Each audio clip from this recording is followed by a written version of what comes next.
Malgré la trêve, le conflit au Tigré continue. Non pas entre les montagnes éthiopiennes, mais au tribunal de Milimani à Nairobi. Ce mercredi, 2 Éthiopiens et une ONG kenyane ont déposé plainte contre Meta. Ils accusent la maison mère de Facebook d'avoir aggravé le conflit et de n'avoir rien fait contre la propagation de la haine en ligne. Un de mes clients s'appelle Abraham Mehareg. Son père, Amaré, a été assassiné l'année dernière suite à la publication de 2 messages sur Facebook qui appelaient à le tuer.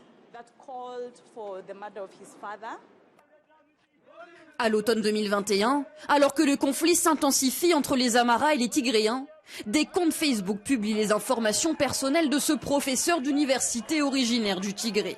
Accusé de nuire à l'ethnie Amara, il est menacé de mort. Inquiet, son fils signale immédiatement et à plusieurs reprises les publications qui ne seront supprimées qu'1 mois plus tard. Mais trop tard. Alors qu'il rentre chez lui, Amaré Mehareg est poursuivi par plusieurs hommes qui l'assassinent devant son domicile à proximité de Bahir-Dar dans le nord-est du pays. Si Facebook avait simplement arrêté la propagation de la haine et modérait correctement les publications, mon père serait toujours en vie. Je poursuis Facebook en justice pour que personne ne souffre plus jamais comme ma famille. Je demande justice pour des millions de mes compatriotes africains blessés par les profits de Facebook et je demande des excuses pour mon père. Le second plaignant est un membre éthiopien d'Amnesty International et victime de harcèlement en ligne suite à la publication de rapports sur les violations des droits de l'homme durant le conflit.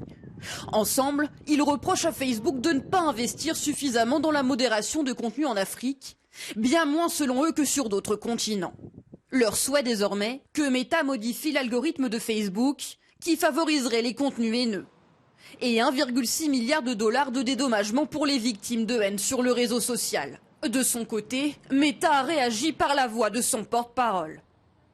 Nous investissons massivement dans les personnes et la technologie pour nous aider à trouver et à retirer ce genre de contenu. Nous employons du personnel ayant des connaissances et une expertise locale et nous continuons à développer nos capacités pour filtrer les contenus en infraction dans les langues les plus parlées du pays, notamment l'amharique, l'oromo, le somali et le tigrinya.